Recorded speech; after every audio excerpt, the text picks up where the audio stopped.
In the Puranas, the sun is depicted riding a golden chariot across the sky. 7 horses provide the propulsion, steered by a driver named Arun, who is described as having no legs. Chasing the sun is his rival, Rahu. He is a shadow demon with 0 physical mass, riding a dark chariot pulled by 8 smoky horses. In the myth, Rahu moves in the opposite direction of every other body in the solar system. Historians have traditionally categorized these descriptions as creative metaphors for the passage of time and the occurrence of eclipses. However, these texts contain a layer of highly specific data. They assign precise numerical values, measured in units called Yojanas, to these characters. These measurements are too consistent and too specific to be purely decorative. This raises a technical question. If we treat these mythological entities as placeholders for physical variables, does the math align with modern astrophysics? We're going to look at the Puranas not as a collection of folklore, but as a technical framework for orbital mechanics. Every element in the Sanskrit narrative corresponds to a specific concept in modern physics. This technical reference shows the correlation. A chariot represents a celestial body's orbital path. The horses represent the gravitational vectors and velocity required to keep a body on that path. The color of the horses provides a second layer of data. These descriptions correspond to a planet's visual albedo and spectroscopy, documenting its chemical composition and the specific wavelengths of light it reflects.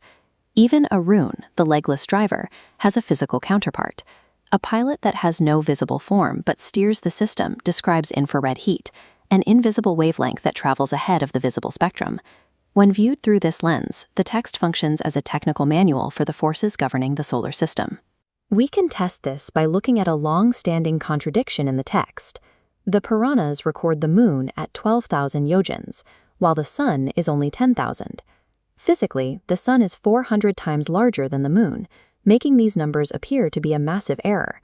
This comparison explains the discrepancy. Modern astronomy measures the physical edge, like a planet's crust. The ancient measure tracks the gravitational sphere of influence, the area of space a body actually controls. In the case of the sun, 10,000 yojanas doesn't track its gaseous outer layer. It maps directly to the diameter of its dense, energy-producing nuclear core.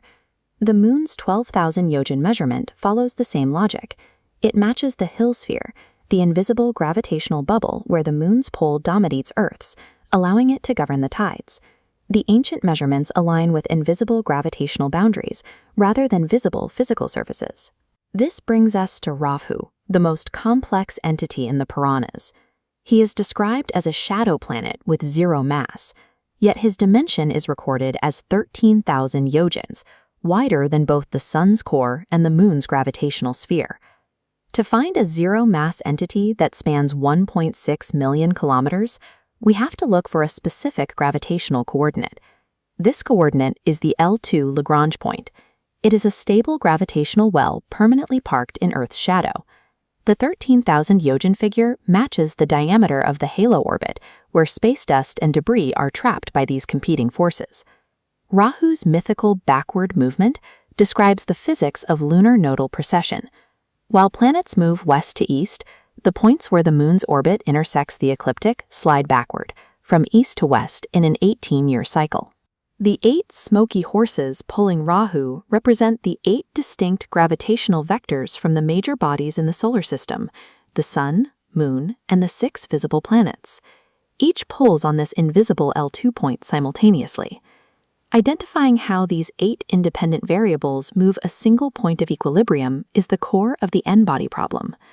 The Puranic text preserves the results of this complex gravitational simulation without the use of modern computers. Integrating these translations, the solar system becomes an interconnected network of vectors, barycenters, and invisible Lagrange points. These mythical figures are placeholders in a 3-dimensional mathematical model, the sun as the electromagnetic barycenter, the moon as 10-vector tidal chaos, and Rahu as the nodal shadow. Ancient astronomers mapped the reach of gravity and the mechanics of orbital precession millennia before the invention of the telescope. The ancient world utilized the language of chariots and horses to preserve a sophisticated understanding of orbital dynamics.